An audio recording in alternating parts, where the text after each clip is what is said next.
Chapter 14, The Land of Rain. The portal disappeared. No more tornado, no more swirling glitter. Nothing. Just Ben, Pearl, and Metalmouth standing in the middle of the Land of Rain? It looked like a wasteland as far as the eye could see. No trees, no shrubs or greenery whatsoever. The ground had hardened so that it was as dry and cracked as the heels of Grandpa Ape's feet. A ridge lay on the horizon. It looked to be made of dirt. Nothing grew on it. Had the entire place been colored with the same brown crayon? Even the cloudless sky was an odd tinge of brown. "Are we in the right spot?" Pearl asked as she looked around. Metalmouth shrugged. "I don't know. I've never been here before." "What?" Ben's mouth fell open. "But you told us you've been to the imaginary world." "I have, lots of times. I've been to the Valley of Fog and the magnificent marsh, but I've never been to the Land of Rain." "If this is the Land of Rain," Pearl said, "then whoever named it has a weird sense of humor." Indeed, it looked as if rain had never fallen on this place, not even a single drop. Pearl set the black satchel at her feet. Then she folded her arms and pouted. "I thought the imaginary world was going to be exciting, with all sorts of weird stuff, like purple trees and flowers the size of houses, and 3 moons in the sky. But there's nothing here but dirt. Where are the unicorns and fairies?" "Unicorns and fairies don't live in the Land of Rain," Metalmouth said with a snicker. "Everybody knows that.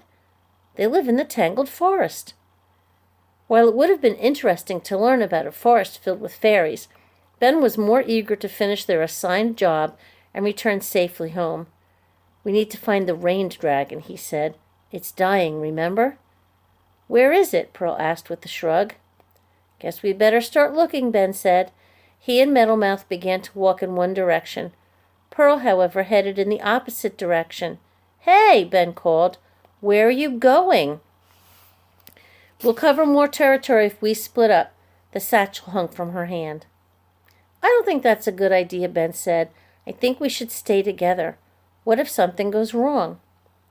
Pearl stomped across the parched ground until she was standing right in front of Ben. "How come you're such a worrywart?" He cringed. "I'm not a worrywart. I'm just trying to be logical." "We have a better chance of finding it if we go in opposite directions," Pearl argued. "Yeah, but—" Ben looked to Metalmouth for support. The dragon, who was batting the tennis ball between his paws, was paying no attention to the debate. "But you've got the medical bag, and I've got the vial of fairy dust. If we find the rain dragon, I won't have any bandages or medicine, and if you get lost, you won't have any fairy dust for the portal." "I'm not going to get lost," Pearl said confidently. "I never get lost." Then she glanced at the satchel. "But you're right about the medicine. I guess we'd better stay together." Ben turned his face toward the brown sky. A brilliant idea popped into his head. "Hey, Metalmouth, maybe you can spot the dragon from the air." Metalmouth flapped his tail. "Oh, goody, I love flying." He began to gallop, the ground cracking beneath his huge paws. His black wings unfurled as he picked up speed. They flapped, but he didn't lift off the ground. He tried again and again. "Aw, gee, this isn't fair," he said. "There's some kind of magic here that's not letting me fly." Ben sighed. "Guess we'd better start walking." "What about that book?" Pearl asked. "Do you think it might tell us how to find the dragon?" Metalmouth reached behind a scale and pulled out his History of Dragons by Dr. Emerald Wu.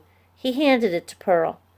The kids sat side by side, and Metalmouth stretched out on his belly as if about to read a bedtime story. Pearl turned the pages. "Hey," she said, pointing to an illustration. "This looks just like you." Indeed, the drawing was of a black dragon with glowing red eyes and enormous outstretched wings.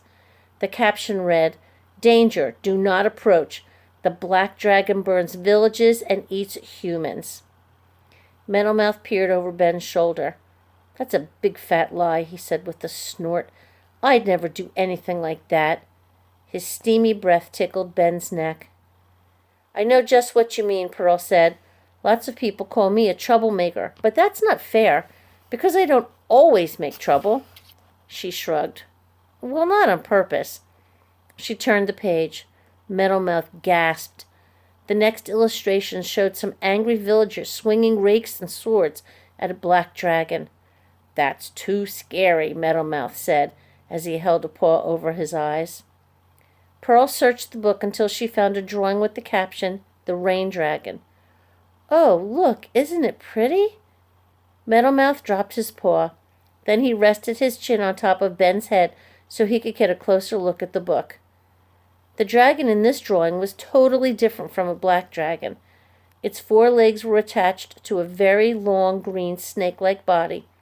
The tail was feathered, and the horns were shiny and silver. "How come it doesn't have wings?" Meadowmouth asked. Ben read from the opposite page. "The rain dragon is a type of Chinese horned dragons. Horned dragons are the most respected of all eastern dragons. The rain dragon is a female. Though wingless, she uses magic to fly. More than one cannot exist at the same time. Her sole purpose is to make rain."